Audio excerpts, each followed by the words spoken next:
Hey guys, Everseen here. So I know a lot of you are trying to play the Shattering Concoction build along with me, or you're just playing it yourself, and I wanted to make a video, a little bit of an update. It's been about a week. I actually ended up dying on the last character at level 84. I died to a Delirium DD in a map. I was doing Delirium in a map that I probably shouldn't have, and it was like a higher tier, like T12 map, and I got DD'd by something. Anyway, I wasn't paying attention. Stupid, don't have a clip, sorry. I was off stream and just died like a buffoon, and now I'm on a new character. So this one is level 86, but this character is actually about twice as strong as the other character, and I'm going to kind of go over why it's stronger, and then I'm going to go over like a lot of different changes that I've done from leveling this build as opposed to the first build. So the first thing I really did was that I pretty much just stacked crit damage bonus like crazy on this guy as opposed to my other build. So really the key changes here are like, well, I have 2800 20% multi, which is huge.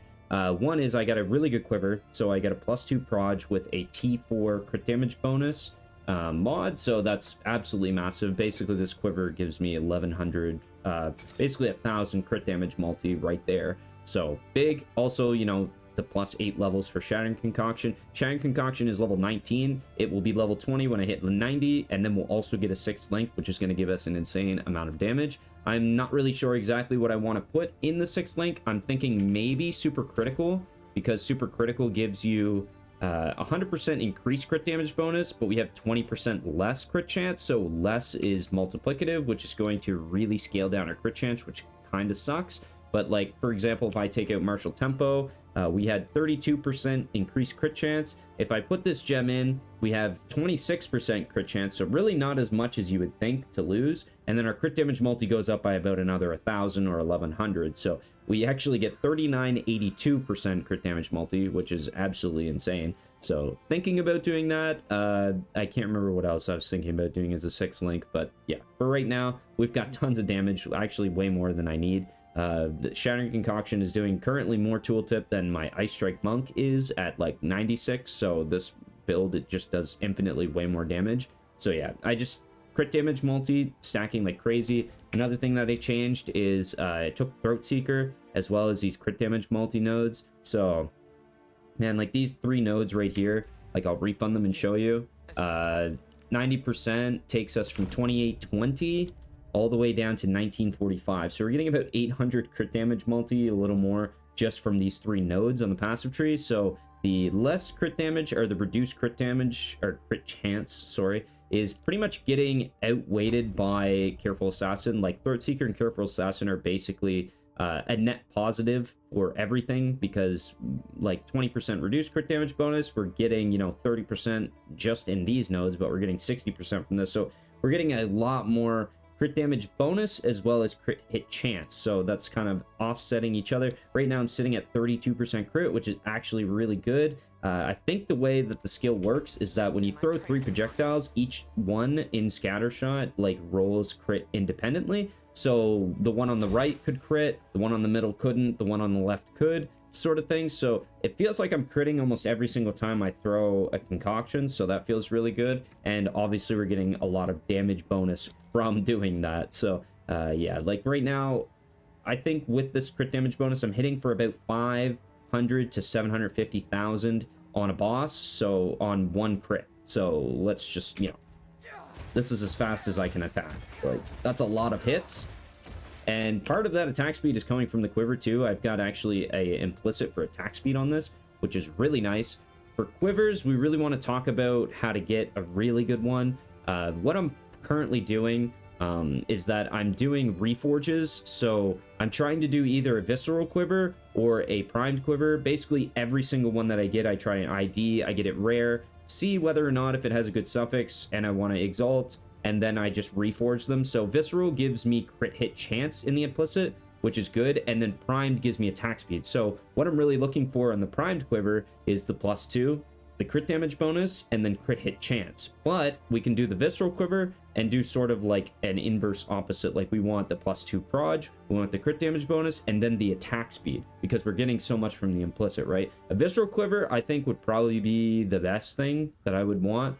And yeah, like the crit hit chance is awesome. Like we're going from 32%, and if I just put this on with the implicit, we go up to 43% because of all the increased damage bonus from the Widow Hail. Another thing too is we want a better Widow Hail, so this is just going to scale even better and better once we get better Widow Hail percentage, like probably 280. And then once we get into Adorn scaling later with all the magic jewels, I don't even know if I can achieve that on SSF, but it's going to be something that's cool, a project to work towards, so I'm probably going to. But yeah, right now, Prime Quiver, nice. Getting that attack speed is absolutely massive. And yeah, another thing too for Quivers that I found, and I've sort of looked on PoE2DB at Quivers, is that you really got to look at the mods and the item levels that the mods can actually roll on. So in total on Quivers, there are 99 mods. So I counted them all up. There's 99 possible mods that can roll. +2 projectile skills is a level 41 mod. So you need to be at least a level 41 quiver to hit this mod. So what that doesn't stop us from is actually keeping us, we want to stay as close to 41 as possible, because 44 is actually a breakpoint for fire damage, cold damage, lightning damage to attacks. So you can roll a new tier. So basically we want to stay within 41 to 43 because we eliminate basically 44 mods, I think is what I came up, like I added them all up. What are the mods above 44 or above 43? So there's like half the mods that can basically roll on a quiver to get a +2. So if you're in campaign, you're level, 40, start gambling quivers and like maybe even have a second character that's level 40, keep him there. I know that's kind of annoying and might be a little too min-maxy for some people, but if you're really struggling for a +2 quiver, like an initial +2 quiver, that's probably the best way to do it. Or just stay level 40 for a while, chill out, kill a bunch of unique bosses, try and get a bunch of gold, and just gamble as many quivers as you can, because you have basically 100% better chance at getting a +2 because you're removing like half the mods. It's awesome. So try and do that. Another thing too is that I'm reforging. Currently in PoE2, when you reforge 3 items together, basically what it does is it takes the lowest item level and applies that to the resultant item. So if we did 3 quivers with item level 74, 79, and then say like a 77, if we reforge them all, I'm going to get an item level 74 quiver back. So why do I want the quiver to be level 74? This is because that is the highest crit damage bonus mod that we can roll. That is like the lowest level that it can be. It unlocks at level 74. So I want to keep there. I don't want to go any higher because then we've got a bunch of other garbage mods that we really don't want to roll. The other thing that we could roll is like cold damage to attacks. We could get a high level, but there's like 6 mods or something, or like there's a bunch of mods that we don't want that are higher item level. So we want to stay at 74 because it gives us the best chance to hit the crit damage bonus and also the +2 at the same time, right? So that's pretty much what we're trying to force with quivers. And basically from doing that and also just checking every quiver I've gotten, I mean, it's worked out pretty good for me so far. Like I got a +2 here. I out this quiver actually, and then I chaos spammed it and got lucky, but it's possible. It's a good way to brute force opportunities, right? So I'm just trying to give you like almost like an efficient way to sort of like force your own quivers and get like decent ones. Obviously, if you're on trade, you can just buy a really good quiver, but yeah. For us on SSF, we need to sort of like do this sort of tasking stuff. We need to be sort of inflicting pain on ourselves to get a quiver, but nonetheless, it's possible to do, so that's the main thing. Okay, so one thing that you might be struggling with this build is the Mana Flask charge sustain. I just want to show like what I did and what I think you could do if you're struggling on it. You can go Shattering Concoction out the gate on your first Ascendancy if you want. I did on this run and it was okay, but I also had like a Widow Hail and everything already prepped. In my very first fresh start run, I only went after I had the more charges gained and the increased charges, just because I just felt safer than switching, in like the first Ascendancy and then maybe it bricking my build and I'm not able to kill things. Anyway, I tried it this character and I was actually fine. Bosses, I was like killing them. They had like 10 to 20% HP and then I ran out of flask charges, so that kind of sucked. But yeah, basically what you want to do is you want to grab Arcane Alchemy because this gives our mana flasks 0.1 charges per second. You want to grab all this flask charge stuff for 30%. And then once you get, this second Ascendancy, you want to go for Connected Chemistry, which is going to give you even more flask charge sustain. Another thing too is you want a wide belt. I don't know exactly when you get this, probably Act 3 or something, or 4. But yeah, you want increased flash charges gained on the implicit is really good because that 27% is basically almost equivalent to these 3 passive nodes. And then I also have another mod on the suffixes for increased flash charges gained. So this all in all gives me 53%, which is basically 5 more of these nodes. So I got lots of flash charge sustain as well as on the Ascendancy. And then you also want to be prioritizing this mod on your mana flasks, and that's it. Gain 0.25 charges per second.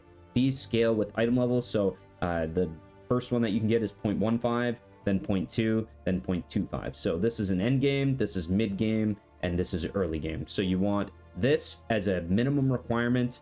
You want 3 increased flash charges gained here. You want Arcane Alchemy and just Shattering Concoction, and you can get by. But once you get your second Ascendancy, it's really good because then you can actually refund all this stuff, and then you can actually push it elsewhere. Okay, so let's talk about the pathing a little bit on how I did my character and how you can sort of do yours. So out the gate, you know, your lightning rod, lightning arrow, blah, blah, blah. I will have like a leveling POV and stuff in the description too of like something that I roughly came up with. And yeah, so we are going down here to grab the mana flask stuff. And we're going to go increase bonuses of quiver, increase flash charges gain, go Shattering Concoction. If you want to go out the gate, this is like not really super recommended, but I will go over just kind of the way I did this guy. And yeah, I did lightning arrow and lightning rod, just a bunch of random nodes the first time until my second Ascendancy, and then respec and did a bunch of stuff. But yeah, so the second run where I did Shattering Concoction out the gate, I basically went, you know, through Arcane Alchemy, all this proj damage stuff, and then I went down this way. And then once I finally got my second Ascendancy for more flash charges gain, I dropped all of this stuff, all this mana flask stuff, all this proj damage stuff, and then I pushed the points to go up. So one thing on this build is that there's a lot of really good nodes, but they're up near the monk, so we kind of need to do an attribute highway early on. But if we get a Widow Hail with a decent proj quiver and stuff, we're really not lacking on any damage, so we can kind of just pump nodes up. So one thing you want though is you want to scale your crit chance as soon as possible, because if you're not critting on this build, it feels like absolute garbage. So you want this wheel here. I would take the Heartbreaking and this crit damage bonus node maybe later. You can pick it up if you're lacking on damage, but ultimately we want to be getting up to Coming Calamity, because 50% cold damage is big multiplier on Shattering Concoction because we have tons of flat damage. And then you can take a little bit of evasion if you need it. I didn't really. I think I had decent body armor, and I just went straight up until we get to Heavy Frost. So Heavy Frost is really good because it's going to make our enemies have 0 elemental resistances. So this is really good, especially early game when we don't have a curse setup, because Hypothermia is unlocked at level 52. And then also Thin Ice is going to give us more damage against frozen enemies. We're going to be freezing constantly. We're going to be freezing bosses very quickly and constantly. So yeah, we want both these nodes as soon as possible. And then the nice thing about it is it's right next to a bunch of crit chance. So we can grab this, start critting very often. And then we go down here and over into this crit damage stuff. You could take Throatseeker next as well if you want, because it pretty much negates the downside of both of these nodes by taking both of them. So we want more crit damage bonus, just start scaling into crit damage bonus like crazy. Grab this crit damage stuff. All this like increased damage if you've dealt a critical strike recently is really, really good. Like here we're getting what, 70%? And then also we're getting 106% total increased damage if you've dealt a critical strike recently. And we're always going to be doing crits. So 100% increased damage, huge. And yeah, basically from there, you're going to go for like gain 5% of damage as extra cold damage, which is really nice. And then you want to start like scaling into evasion, energy shield in like the late game. I got lots of evasion here. I got subterfuge mask. I'm actually like an energy shield base helmet. I still need to get a better one, but this is pretty good for now. And yeah, like just scale a ton of evasion through like spectral ward. And I'm also going for like movement speed too. So like I grab movement speed at this node here, movement speed here.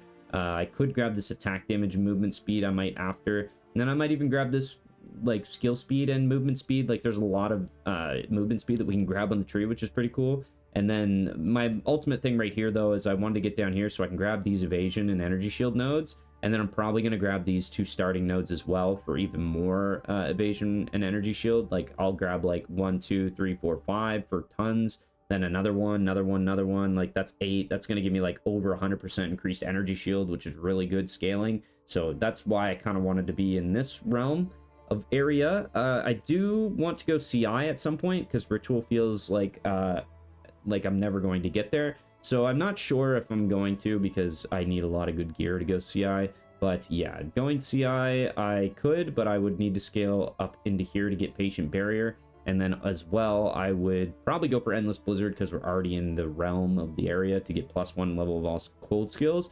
But yeah, if I went Chaos Inoculation, I'd probably go Enduring Elixirs, honestly. And then I would use Eternal Youth, because since we're getting so many flash charges all the time, we're pretty much guaranteed to always have Energy Shield recovery with Enduring Elixirs. So I think that's actually going to enable us to go CI and not have a terrible time, because we're just constantly going to have recharge. Like, we're not going to have recharge, right, because of Eternal Youth, but we'll basically have recharge because we have our flasks always up. So this will feel really good too for like bossing and stuff too, because ultimately we'll have a lot of recovery. But yeah, as far as the build goes, future stuff for this, like if I don't die, obviously. I haven't had a whole lot of time to play either lately. I'm kind of just playing on stream really the most. So I've been doing other things, but I'm trying to get this guy scaled into endgame. I want to definitely farm Trial Master at some point. I'm saving up fragments now, sort of farming soul cores. And I want to kill him because I want to get an Adorned. So if I can an Adorned with even like 50%, I would still be happy, because what we want is increased bonuses from Equipped Quiver on magic jewels. So I think you can roll up to like 20%. So if we could get like a couple good ones of those that are corrupted, as well as like a really good Widow Hail, we could get, you know, even more plus levels of our skill. And yeah, it's crazy damage, like honestly, if you get to that point. So I don't know, it's pretty high up there on like difficulty for SSF, but I'm probably going to try, especially for HCSSF, because if I die, obviously I lose everything. On the last character, I actually died and lost one of the bonus jewels, but it wasn't magic, so it doesn't really matter that much anyway. But yeah, getting a good Widow Hail is pretty much like the next thing that I really want. And yeah, farming Trial Master, but I want to get level 90 at least, so I can get a 6 link and figure out what to do from there. But yeah, scaling, crit damage bonus, prod skills, percentage cold damage on rings is pretty much what you want. Ingenuity would be really cool, but ultimately it's not the best thing in the world. Like, you kind of want a belt that gives you flash charges because we're using them. But yeah, and then I have crit damage bonus on my gloves. I'm not even sure if I want to do Hand of Wisdom in action now, because I don't know. Crit damage bonus, man, is so good on this build, and I have to give up crit damage bonus if I want Hand of Wisdom in action. It is really good for the Herald interactions, but like these gloves with only 21% give me 200 multi, so I'm getting a lot of damage just from these gloves. They also give me a ton of life, rarity, resistances, which, you know, if I get an upgrade to these gloves, it'd probably be better crit damage bonus, better resistances. So these might be like bossing gloves, like, and Hand of Wisdom in action might be mapping gloves. I haven't really decided yet, but that's kind of what I'm thinking. But yeah, it's ritual. I think I gotta go CI to do that, but we'll swap around to Enduring Elixirs and all that if we want to go that route.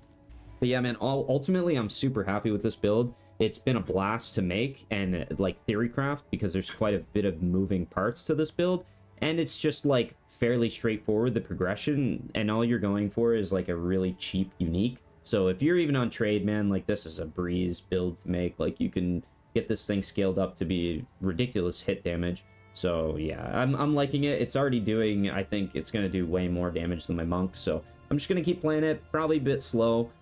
Sorry about that if you guys wanted to kind of see me blast and get up to the end game, but I just haven't had much time to play lately, and it's just PoE 2, so it's much slower. And it's my first time trying to get, you know, up in T15 maps, or basically T14s, almost 15s. And I'm like pathing on the Atlas, basically trying to get, you know, all these citadels uncovered, just in proximity so that I can do them later, so we can get Arbiter and stuff. Yeah, I still got to do League mechanics, basically progress through the whole Atlas right now, not doing a single League mechanic. And the main common denominator problem has been Chaos Resistance. So I only have 22% Chaos Resistance. This build just struggles to get it. Every build struggles to get it because it's so hard to get on gear. And yeah, that's why CI is so popular, and that's why I kind of want to go CI, is because it just solves this issue for me, which is probably my biggest issue right now, to actually kill me. So yeah, thanks for watching, guys, and I'll keep you guys updated. But as of right now, we're just trying to do level 90 and trying to farm a little bit of Trial Master, probably trying to get an Adorned, which would be cool. It's like a 2% drop, so that's a little hard to do. But yeah, I just trying to blast this guy up, level, get more points, get better gear, and we'll just get infinitely stronger. All right, anyways, guys, I'll see you in the next one. Peace.